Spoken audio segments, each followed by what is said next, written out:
Ang pwede nimo mabuhat mao lamang ang pag-set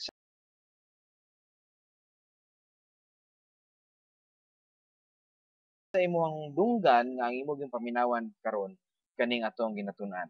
Right? Kay kung hilakan man nato ning mga butang nas tong palibot, wa gyud tay mabuhat niana. We can cry out until Jesus come.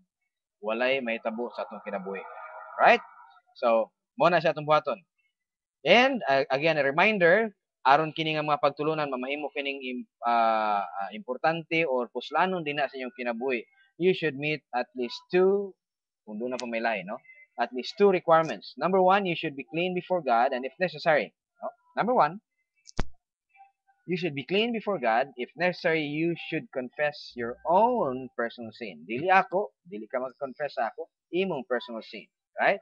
I can confess my own, and you should be responsible for your own also. That's your freedom. Di na sa imong gitawag nato nga kaugalingon nga pakig fellowship, relationship ni mo diya sa imong amahan. No? I have my own, you have your own. We are free to confess our own personal sin, and you will receive forgiveness and cleansing. Right? There is a forgiveness and cleansing once confession has been made. However, no, kini gyapon nga pagtulunan wala ni pulos kung ikaw walay interes sa pulong sa Dios. Okay? So number one, you should have yourself clean before God, and number two, do na kay interes sa pulong sa Dios. And the rest is God, no? The Holy Spirit will transform you into Christ likeness with the truth nga ato ang pagatunan karon. So with your heads down, eyes closed, you pray yourself for yourself and confess if necessary, and then adto ta sa atong closing sa prayer time, and we continue sa atong study until 9:30 this morning tungod kay Steve Willis will have his class at 10 o'clock. Right? So, heads down, eyes closed, and let's pray.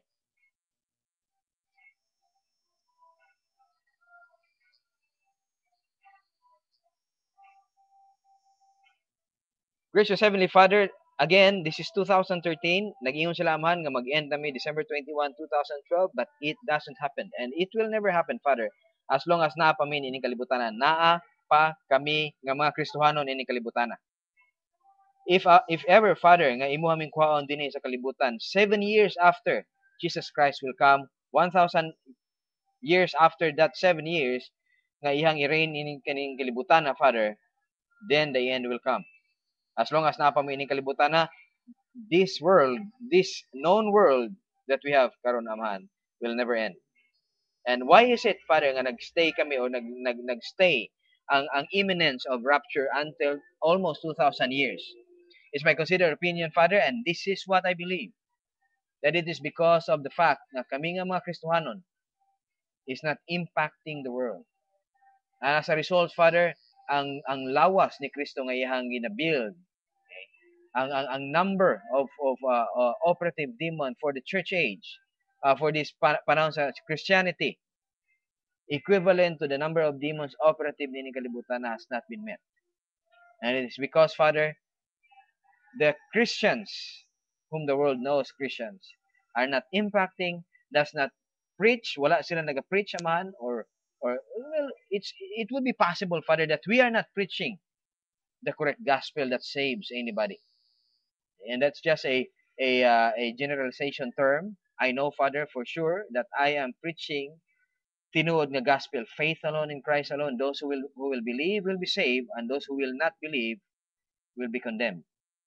That's clear, complete, walay lain, Father. And if they believe that Jesus Christ died, lived a perfect life for 33 and a half years, and had died, and has risen again for the third day, and has ascended and seated at the right hand of the Father, your throne in heaven, if they believe that Jesus Christ died, buried, and rose again the third day, complete payment of sin, ilang kaugalingong sala, then they're saved. Walang ilahin namahan. Because of, I know, even my pastor friends around here, diri sa Lupon, are not even preaching that. It would be possible, Father, nga mga kasimbahanan karon are full of unbelievers.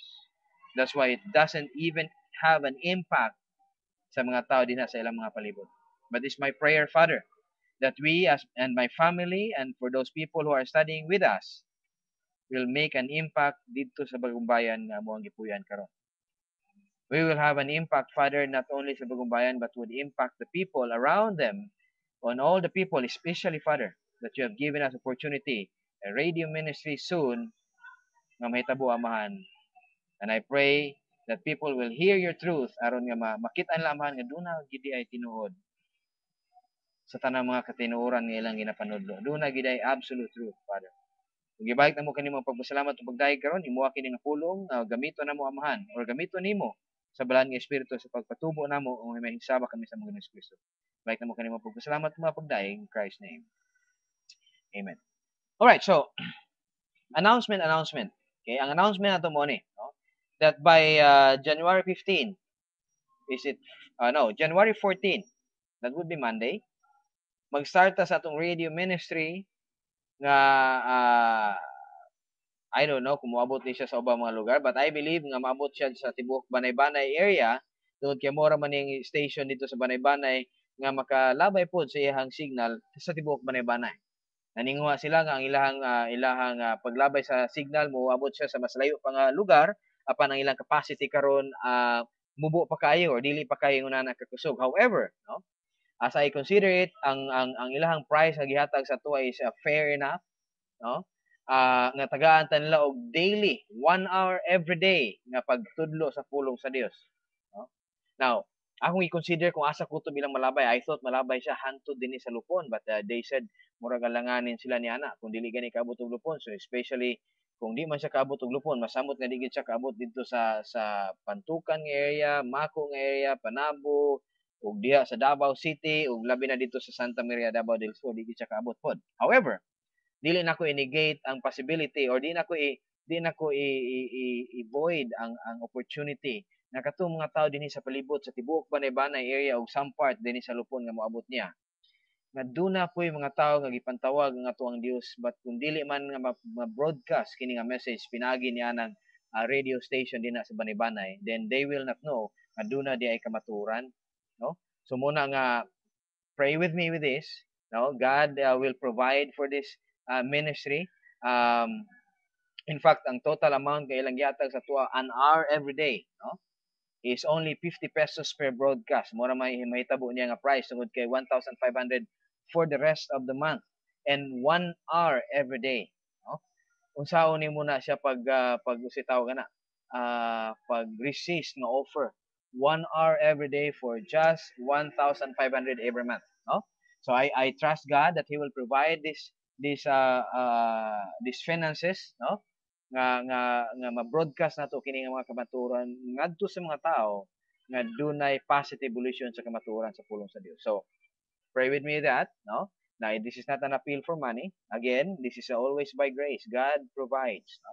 And if you realize that you, number one, you should be clean before God, no? And you should have the sense nga, Lord, is this the right way to make use of your money, no? Can I be used for your provision ini, and you can help for that ministry also. And there's also another opportunity for 2013, no? Ang jail warden has given us an opportunity, no, as long as magpasa lang ta sa ila dito request that we can preach the word of God ngadto sa mga gitawag nato og mga inmates, no, mga piniriso nga mga tao whom for their lives may have not understand really the word of God. Maybe some of them, no, have heard pero wala nila kaayo na klaro, and maybe some of them wala gid gani nakadungog, no? And when we come there, this is my prayer nga mahayagan sila and they will have a renewed life by the time nga mogawa sila ni Anang Pisuan kundiin sila, no? And again, we will establish still the concept of freedom, and they will understand the concept of freedom, no, dito. And somehow with that they will understand ganung naa sila diha sa ilahang naposisyonan karon, no? Kung sa baday kalahian nila sa mga tao nga naa dinhi sa gawas, sila naa sa sulod na priso tinod sila, pero ang mga tao dinhi sa gawas nun apan piniriso sa ilahang sinature. Same. So these are two possible ministries, and especially ang teaching ministry there sa Bagong Bayan. Please pray with me also that there are people who are so religious just to come, tungod kay maybe silingan, no? And we invited them and they come and somehow heard for a session. Some of them mubalik siya for second time, third time. Ang uban makauna lang, no? And yeah, no? Again, kung sabi natin pray sa ilaha, we could pray for God to bless their lives. No, God can only bless their life if they will live out the plan of life sa ilang kinabuhi. And that's also a reminder for you also, karon nga naminaw niining ato ang live broadcast or maybe naminaw niining gitawag nato nga recorded messages later on, no? After ma-post nato ni diha sa internet, sa Facebook o sa diha sa Ustream o sa YouTube, no? Nga God can only bless your life if you are living according sa plano sa Dios sa imong kinabuhi. And that plan goes all the way with the writings of Apostle Paul. That's why, no, nga to ang klase karon as we go through is actually the lesson na sa tawag ni kinatan-aw nato uh, kanibang writings ni Miles Stanford, no, regarding spiritual growth. And right now actually we will be studying the concept of our history in the first Adam. Nganong kinahanglan nato ni matun-an mga igsoon mahigala? Kinahanglan nato matun-an kini tungod kay number one, dili ta makaadto sa atong padtuan kung dili nato makit-an, no? Kung dili nato makit-an or dili nato masabtan ang atoang previous or history sa first Adam. Di nato masabtan ang atong history dinhi sa last Adam, kundi po nato masabtan ang history nato dinhi sa first Adam.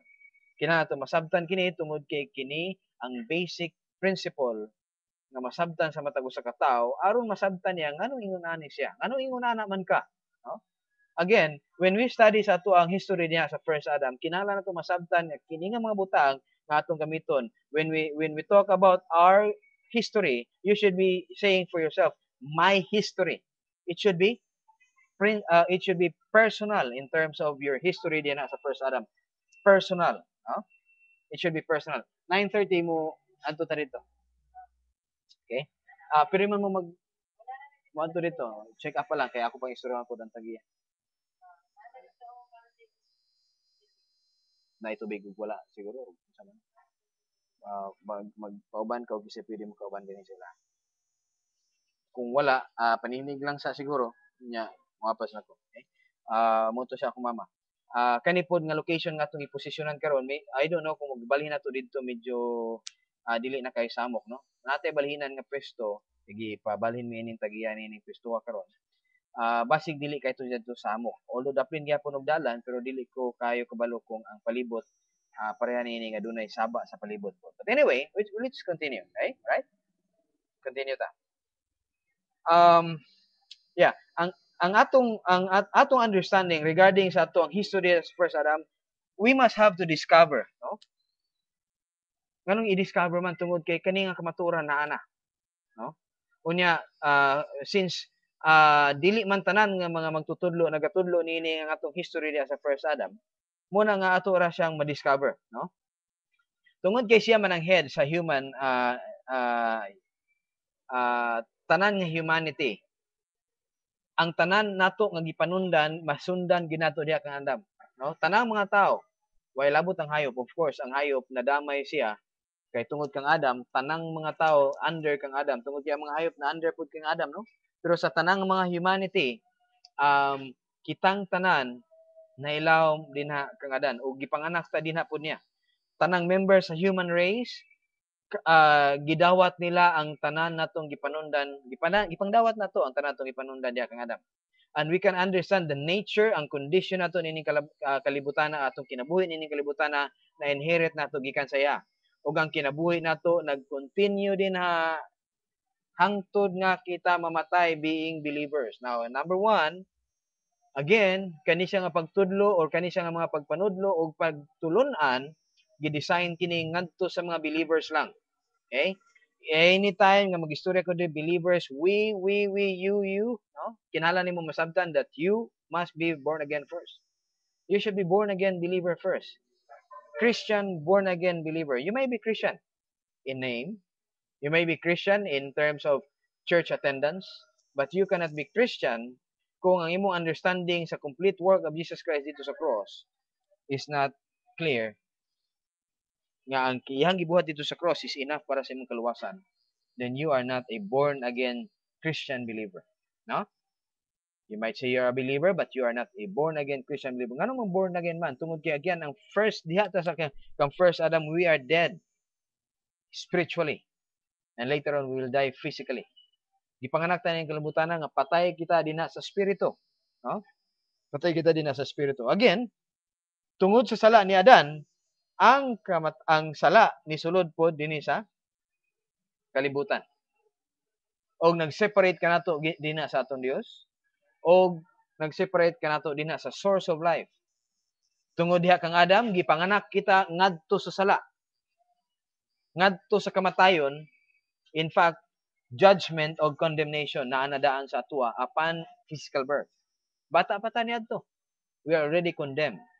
Ingon pa diya sa Romans chapter 5 verse 12, wherefore as by one man sin entered into the world. Sin, the principle of sin, entered into the world, and because of that sin, there is death. And death by sin, and so death passed upon all men.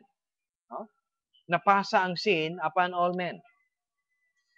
Unsa may labot na to day kang Adan? What ay labot kang Adan in terms of just simple as gibuhat ba din nato pareha kang Adan ang iyang sala? No. Ang labot nato kang Adan tungod kay tao ta o gipanganak ta dinha kang Adan. Tanang mga tao gipakataw dinha kang Adan. Wa tay mabuhat. Why lain? Right?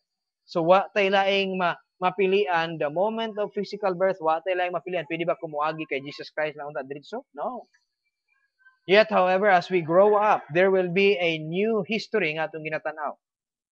And again, it's all history because God, in His perspective, everything is already done. In His plan, everything na anatanan, and He already sees it from eternity past, and everything na nagahitabo karon is for Him, history. But for us, yes, we are studying this so as we can live a daily life, making our history in Adam a perspective so that we can continue our history in the new Adam with a complete confidence that kini nga plano sa aton Dios sa ato ang life in the new man, in the new Adam, in the second Adam, no, will become effective sa atong kinabuhi. We must consider our history sa ato ang ginikanan nga si Adan. Alright? So, and tungod nini nga death, not only death, no, kaning sin, no, dili lang siya nag-reign diri sa kalibutan, ang death also reigned as a king. It covers every people under the principle of sin. And the principle of sin covers every person nga ipanganak ning kalibutan. And he reigns like a king. Okay? Wa tay mabuhat niya na. Wala tay laing sundon sa atong kinabuhi ning kalibutan. We function by way of sinful kanabang gitawag na to tendencies, no? Now, i-consider nato kana nga mga butang again, no? Ingon din na sa Romans chapter 5 verse 18, by one's offense death reigned by one. Therefore as by one offense of one judgment, as by the offense of one judgment came upon all men the condemnation. Makita na to na. Right? Romans chapter 5 verse 18. Now ato po i-consider nga kining aspect sa atong relationship on the representative man, Adam. Makita nato kini nga mga butang. Dunay tulo, no? Number 1, ang position nato dinha sa sala. The source is from Adam.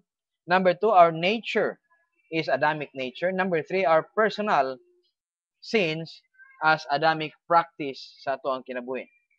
Now, to know the facts concerning ini nga mga butang, ang position nato sa condition diya sa atong old life in Adam, mo kini siya ang vital key of spiritual growth. Ngano man, again, kung di nato masabtan nga kini diay ang atong ginabuhat even now, no? If you don't understand ang imong history diya kang Adam, especially ang imong sin nature, ang imong condition diya kang Adam, sinner, okay? Ang imong sin nature. Now, after salvation, you are not sinner anymore. You may be doing sin, okay? But you are not sinner anymore. Ang imong condition diya sa second Adam is now righteous. However, in the first Adam, you are sinner. Now, mayon sila sa uban, well, di man ko kayo mas dili kay ko mas makasasala kaysa sa uban oy.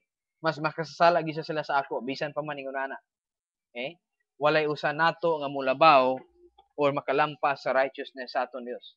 O bisan lang gani makatungkad sa righteousness sa aton Dios wala. Okay? Muna nga dili nimo pwede ipamugos ang imong binuhatan ngadto sa aton Dios. Especially ang imong mga mayong mga binuhatan nga nagresulta dinha sa imuhang sin nature. Di nimo na mapanghambog. Now, ang ignorance niini nga understanding regarding sa ato ang relationship diha sa representative man, the first Adam, kung di ta makasabot nini, ang eksakto nga defeat, kapildihan, mo'y atong tinuod nga matagamtaman. Okay? Mo ni sa atong tinuod nga matagamtaman. Now, our position din na sa sala, ang fallen progenitor, gitawag na to. Ginikanan ba? No? Gigikanan. No? Each one of us is born doomed din sa humanity. O ingon pa ni David, in sin, my mother conceived me. Psalm chapter 51 verse 5. Di na pod kang Adan, gideclare ta nga dead in trespasses and sins. Ephesians chapter 2 verse 1. 1 Corinthians chapter 15 verse 22 nag-ingon pod ta, in Adam all died. We all died din na kang Adam. The result of our position in Adam, o ang atong source, is that we are dead unto God and also alive unto sin. Muna siya ato ang dating nga condition. Patay ta diha sa atong Dios o buhi ta dinhi sa pagpakasala o sa principle of sin. Ang atong nature tungod sa atong position dinha sa kang Adam, ang position nato sa sin nagresult kini sa atong sinful being, sinful life, and therefore ang atong propensity, ang word nga propensity kahiligon, no, of life is always sinful. Na moingon ang uban o labi na ato mga Catholic nga mga amigo, no? O bisan nga ni mga pare ato mga amigo dili kay na nila makuan, pero kani mga pare nga nagatudlo diha na sa Katolik nga simbahan, moingon gyud na sila. Moingon na sila. Mo ni nga mutuo ko nga dunay depravity sa tao, no? Pero moingon ka nga why mabuhat ang tao kundili puro lang mga butang nga dili madawat sa atong Dios, murag di na nila madawat. But I tell you, mao gina siya ang kondisyon nato, no? Ang atong ang ato ang nature tungod sa sinful Adam, gipanganak kita diha by nature children of wrath, no? Ug atong condition, we are always dinha sa old Adam, natural man, fleshly and carnal. Katong unbeliever pa kamo, katong mga unbeliever pa kita, we are living in a condition whereby only the soul functions. Niya naga-function siya din sa kagustuhan sa ato ang unod. We are fleshly and always carnal kaniadto. And we are always separated from God. Yung pa diya sa 1 Corinthians chapter 2 verse 14. For the natural man, that's the soulish man, no? Psychikos man, ingon pa diya sa Greek. The suke means the soul, the soulish man, no? Ang mga tao nga nagkinabuhi diha siya ang kalag, dili sa spiritual nga life, kundi diha lamang siya ang kalag. Ang natural man receive not the things of the Spirit of God. That's why when we understand these things, ang mga kasimbahanan karon tungod sa mga unbelievers nga present din sa mga kasimbahanan, there is no such thing as a spiritual transformation nga nagahitabo din na. Why? Number one, because there is no spiritual person inside most of the churches right now. Namin ka, walay spiritual? Yes. Ano man? Tungod kay walay mga believers. Possible din na sa mga kasimbahanan karon. When you are not a believer, you are not spiritual man. Okay? If you are a believer, you are a spiritual man. You may not be living according to spirituality, Christian spirituality, pero nagpasabot ba ka na nga dili ka spiritual? You are spiritual. Why? Because you have already a spiritual life. Okay? Pero without this spiritual life, there is no such thing as spiritual growth. Unang kinahanglan to masabtan that in the old Adam, okay, everything is foolishness unto us. Or even, masabtan ba nato ng mga butang? No. This fallen nature never changes. Kani atong fallen nature, dili gini siya mausab. Muna nga, magsakit akong dughan nga magtanaw sa mga tao. No? I'm not judging them, really. This is just a love to them, compassion to them, as being human being also. Who from the first parts atong kinabuhi are blinded by Satan regarding spirituality. Kani mga pares renewal experience sa mga Catholics, thinking by this way they can renew their sinful nature. They cannot. Na doon na ba po doon na ba yung mga butang ini sa gitawag nato nga mga evangelical Christians? Doon na po. Kaning mga camps are designed, okay, without understanding the concept of the concept of spirituality. They are thinking that kung dado nila ang ilang mga young people ngadto sa mga camps, they thought nga kung dado nila ilang mga young people sa camp, at the end, these young people will become good Christians. They cannot be. As long as dili nimo itudlo sila ang spirituality, labi na dili nimo matudlo sa ilaha unsa gyud ang ilahang kinabuhi diha sa old Adam, they will not see how stinky unsa sila kabaho, unsa ta kabaho dinha sa old Adam, unsa ta kadaot, unsa ta kahugaw. No matter unsa ato ang mga outside appearances, mga butan tag mga naong, no? Ato mga naong kanabang kuwang na lang pako o kanabang dunay kanang gitawag nato nga bilog sa ulo kamay, no? Mahimo na tang mga anghel, but we are not talking about outside appearances, mga igsoon. Ato nagatanaw niya, nagatanaw kita sa external, sa internal part sa tao. And in the internal, in the old man, we are always sinful. We are always depraved. Dili nato ni siya ma-change ang ato ang sin nature. It cannot even be improved. Wala. That's why renewal experience cannot be. Okay? Cannot be. Ingon pa diya sa John chapter 3 verse 6, that which is born of flesh is always flesh. Okay? The Adamic nature is self-centered. It's self-centered. It's a life of me, I. Okay? Not yours, Lord. Not for you, Lord. It's always my, me, and I. Okay? Murag naman di kanta niya, me, myself, and I. No? Hinumdum mo niya na. I don't know kung siya nagkanta niya. But there is a title sa song kung nakitaan din eh. No? Me, myself, and I. It's always self-centered. Okay? Totally against God and cannot be repaired. Okay? It cannot be repaired. For they that are after the flesh do mind the things of the flesh. For they, that's you in the soulish life. If you are living in the flesh, you are minding the things of the flesh. And because you have no spiritual life, unsa may mumbuhaton dito sa old Adam kaniadto, you will always mind the things of the flesh. Mura gina imong pwedeng hunahunahon. The things of the flesh, gusto niya. Right? Gusto niya. Now, karon ba kay saved na ka, automatic ba dayon nga, you will mind the things of the Spirit? I don't think so. Mubito nang i-remind na to always, you should be first clean before God so that the Holy Spirit can work within you as a believer. Number 2, you should have for your own self interest sa pulong sa Dios. Interest. If you are interested to the Word of God, then the Word of God you will seek. Okay? And you will mind the things of the Spirit if you are clean before God. Clean before God, and the Holy Spirit can work upon you. Okay? Now, you will mind the things of God, then the Holy Spirit can transform you into Christ likeness. Okay?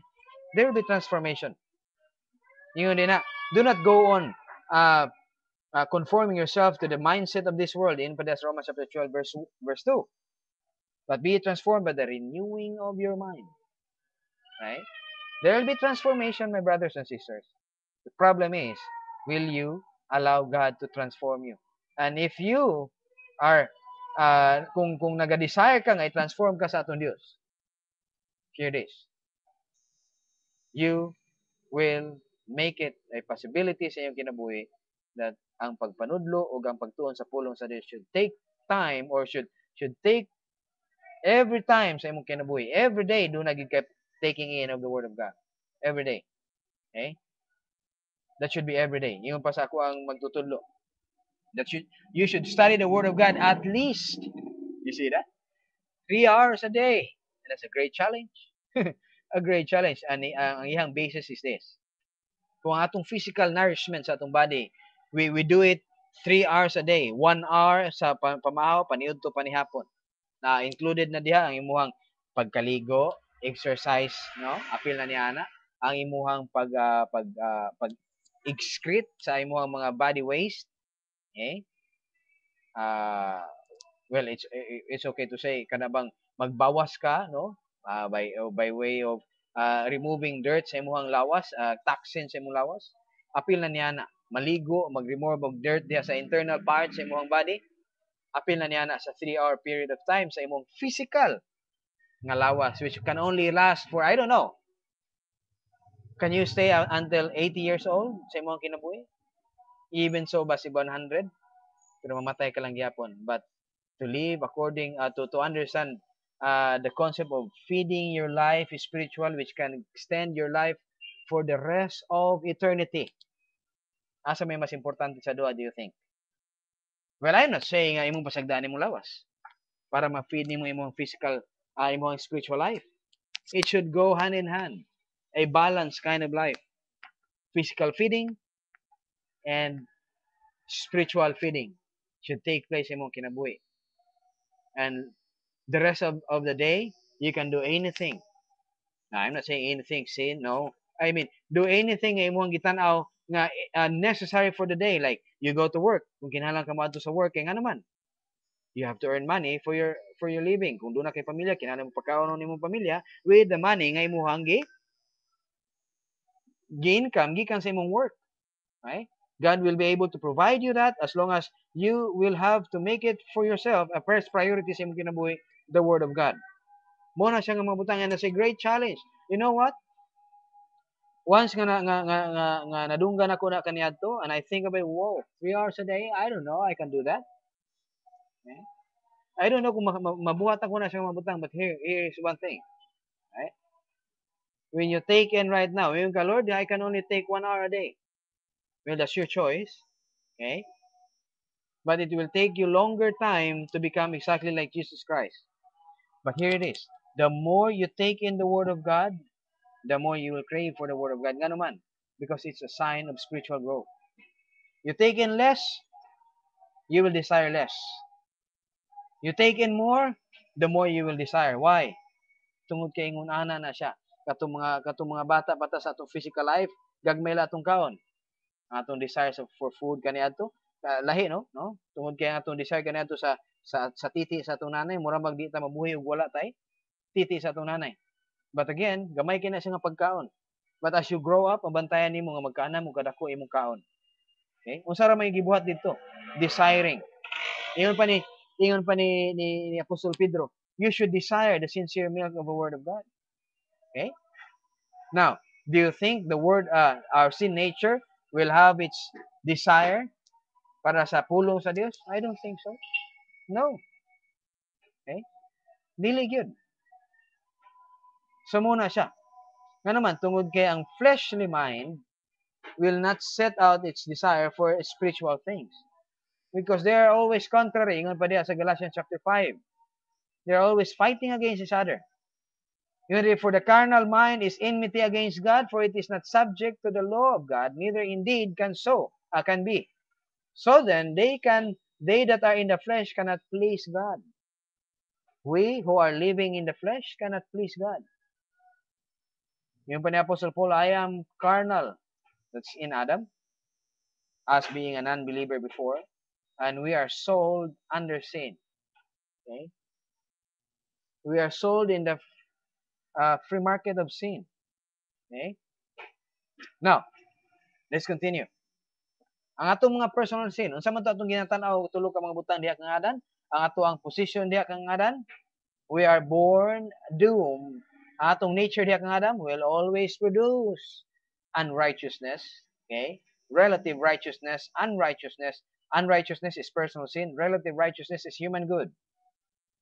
Okay? Ang atong personal production, ang atong production dinhi sa old Adam is always it's either relative righteousness, human good, or personal sin. Ang natural product sa sin, by the way, is personal sinning. Okay? Ang practice nato ini is a result of our congenital, gitawag nato condition. Congenital means kanabang namamana or atong gimana ni nato gikan sa ato ang parent nga si Adan. Ay mo kahibulong. Bisan gani ang Dios wa man gani nahibulong ano magsala ang tao, no? Dili ka angay mahibulong ano imong anak gitudloan nimo maayo mosala gyud. Unsa ingnon nimo ang bata nga dong dili na siya maayo mo ni siyang maayo iyang buhaton ang dili maayo. Okay? Kanya ang mga maayo pod nga iyang ginabuhat, okay?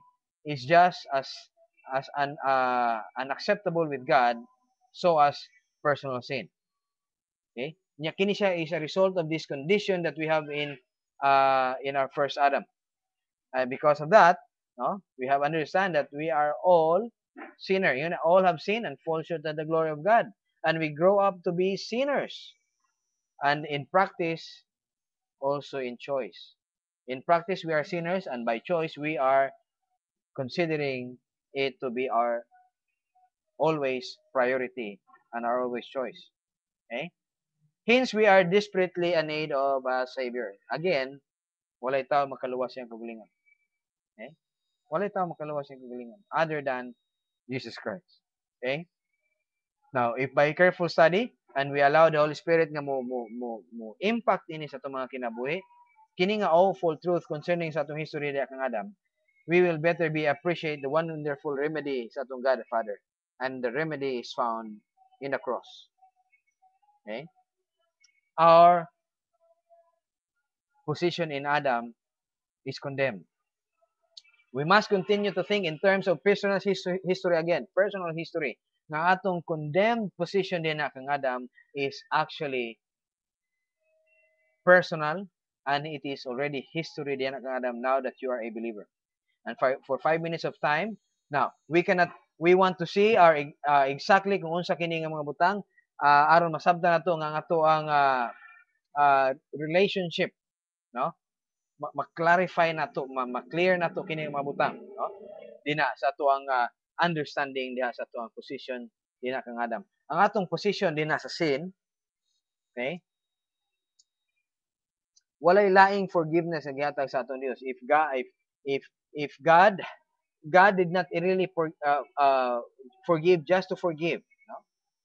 The principle of Satan nga gi-inject niya dinha sa ato ang the injected sin dinha sa ato ang ginatawag nato nga kinabuhi. Kani nga death blow dito sa humanity and the human race diha kang Adam, okay? Ang ihang forgiveness, no? Nga gihatag, okay? Kanato nga makita nato dinha sa bibuhat ni Kristo sa cross in His person, ang atong amahan once and forever gidil niya kini nga principle of sin once and for all and gi-cancel niya ang ato ang position dinha sa sin. Dinha sa condemned Adam. Kung makita nato dito sa ato ang identification, Romans chapter 6, makita nato that we are already identified with His death, burial, and resurrection. Our old man, Romans chapter 6, verse 6, is considered by God retroactively positioned in Christ, died dito sa cross almost 2,000 years ago. Okay? Ngayon diya sa 2 Corinthians chapter 5, verse 21, kini nga butang gitrabaho sa atong Dios once and for all in Christ. And for He had made Him, God the Father made Jesus Christ, who knew no sin, to be sin for us. God sending His own Son, okay, dito sa cross. Wala siya nagunahuna, okay? Kung unsa kasakit ni on the part of Jesus Christ. Okay? And He understands nga sakit kini. Okay? But He doesn't even mind Jesus Christ as firstborn just to do the right thing. Okay? Sakit man tinuod. And for Jesus Christ, this is something dili mga butang nga dili yaga-yaga. In fact, He cried and tell God if there is other way other than just dying on the cross. Kung doon na may laing pamagi. But God said, no, this is the only way. And kung sa prayer ni Jesus Christ, so be it, Father, thy will be done. Okay? So be it, kung unsa man amahan ang imo ang iset sa imong mind, then it shall be done. Okay? Muna nga, after this, He had won the victory. And every person nga naa kan Jesus Christ already have won the victory in Christ. Yet however, ang kining daily skirmishes nato sa atong kinabuhi ni kalibutan na cannot be gitawag nato di ta mo daog. No? Dili ta mo daog ini as long as di nato masabtan kining ato ang gitawag nato condition dinha kang adan. Okay? Atong condition diha kang adan. Okay? So let's continue for 1 minute. Gamay lang kay atong time, no? For 1 minute. Padayon ta. And maybe we can finish this. Okay? We can finish this for the next 60 seconds. Now, ang atong position, na istorya na nato na, that Jesus Christ, God sending His own Son in the likeness of sinful flesh and for sin, condemned sin in the flesh, in His flesh. Romans chapter 8, verse 3. Far from being forgiven, sin was judged and condemned in Christ's death. Ang sin nature na to, sa may gibuhat, ang atong position diya sa sala, gi-condemn. Okay? Dinas kamatayan ni Kristo. Ang atong nature of sin, our sinful nature and nature were not forgiven. Okay? Atong sin, forgiven, dealt with once and for all, pero atong sin nature is not forgiven. But likewise, we were taken into judgment, death of the cross. Okay? Kini siya, ang atuang old man. No? Ingon diya sa Romans chapter 6, verse 6, ang atong old man, which is not the flesh, by the way, although the old man was the person, ato na sa diha ta magdeal ugma, no? Nga ang old man mo ang person, okay? The personality within us, the soul giving itself to the desires of the flesh. The old man was crucified with him dito sa cross, okay?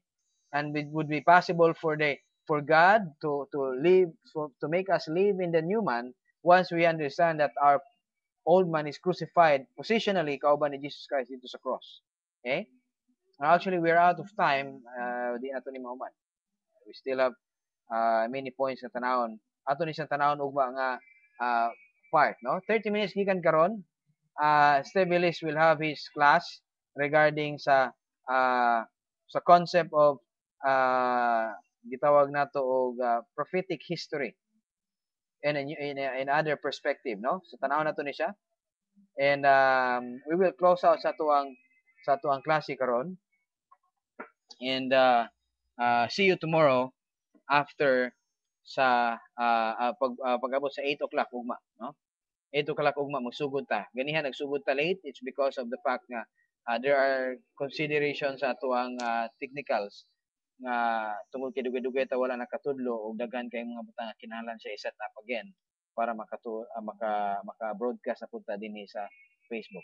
Anyway, daghang salamat sa inyong pagpaminaw og ang Dios hinaot pa nga libre siya sa pagpanalangin sa inyong mga kinabuhi. Daghang salamat og ugma na pod nga adlaw. Okay?